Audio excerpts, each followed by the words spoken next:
hardest part of getting a mining job. Conversations about mining.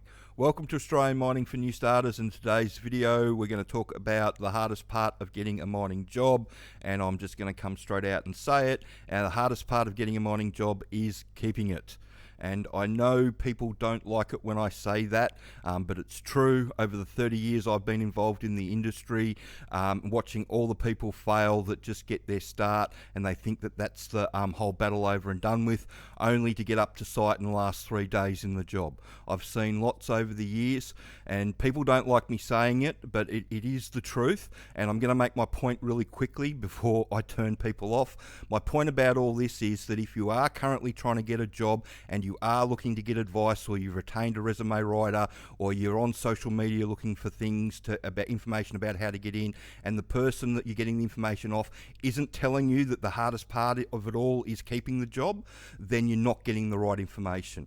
You should be looking somewhere else, because from what I see out there, you've got a lot of people that don't really know a lot about how the industry actually works, trying to sell people stuff to try and get them a job, when really, learning the job is the best way to ensure that you're going to get a job to start with, but you're also going to succeed and make it past that first 6-month mark. And I just want to come over to the underground training mining job flowchart so we can understand which jobs we're talking about.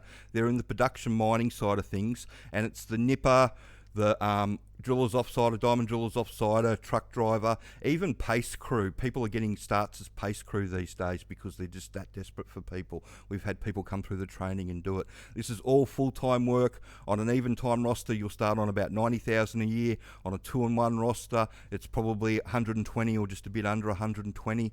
These are the jobs that everybody wants, and this is where all the high turnover is. There'll be turnover in these jobs as well, but the shutdown work is a turnover job because you don't have it's not a full-time job. You just bounce from one contract to another. So this is a bit different. This is normally everybody's dream job, and if you're going into it all and you're trying to find out what the most difficult part of it all is, and getting the job, you think that's the most difficult part of it all, then you're in for a rude shock. And if you have a look at all these jobs that are over here, everybody's asking for experience for their truck drivers. They're not going to get anybody because there's not enough people around, and anybody with 12 months underground truck driving experience, they want to be service or pace crew because it pays a lot more money. But all these jobs down here, they're all asking for experienced people, but the reality of the situation is that the employers are going to have to take new starters, and they don't like it because training an underground truck driver, you won't get any change out of between $20,000 and $30,000 per person that you bring on, just to get to them to the stage where they quit on you or you have to let them go for some reason. It's 3 out of 5 fail in the first 6 months, unfortunately. So if it's costing you $30,000 per person, it's $150,000 for the 3 people, and you're only having 2 succeed. So realistically, as far as the books are concerned and as far as head office is concerned, it's costing you $75,000 for every person that you have succeed.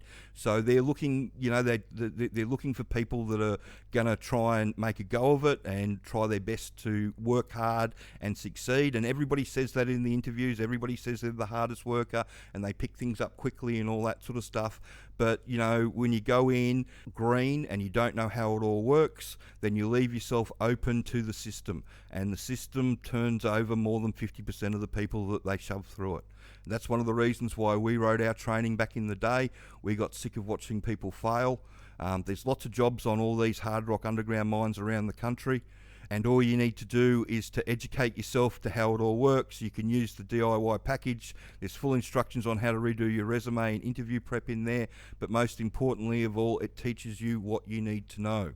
This is our Intro to Underground Mining, the landing page. It's here under the courses column. You can shift down and read. This is a link to that to the Seek to Underground, so you can have a look at that.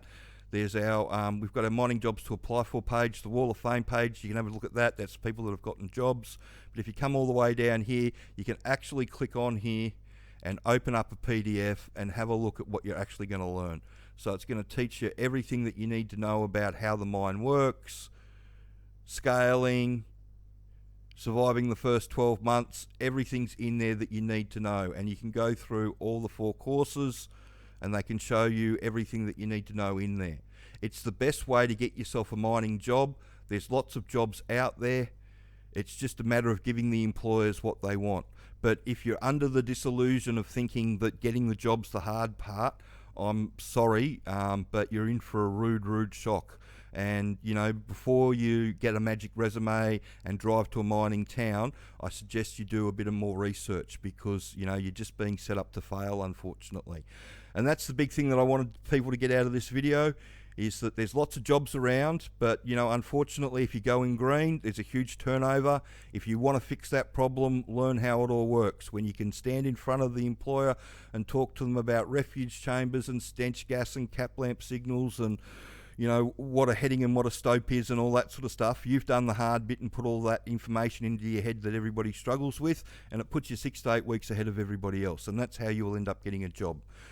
You can have a look on this page here in our Wall of Fame to have a look at all the people that have gotten jobs.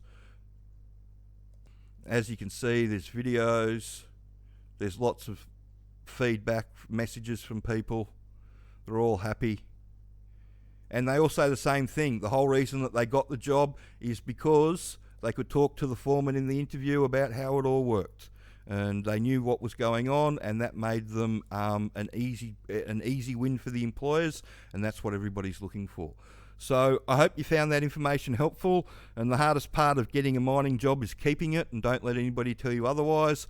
And if the people that you're getting information off aren't telling you that, then you probably need to look for some more information. You're not getting the full story. And if you want to succeed in this, you need the full story to give it your best shot. So, like I said, if you could share this information around, the video around, and like and subscribe to the channel. Thanks.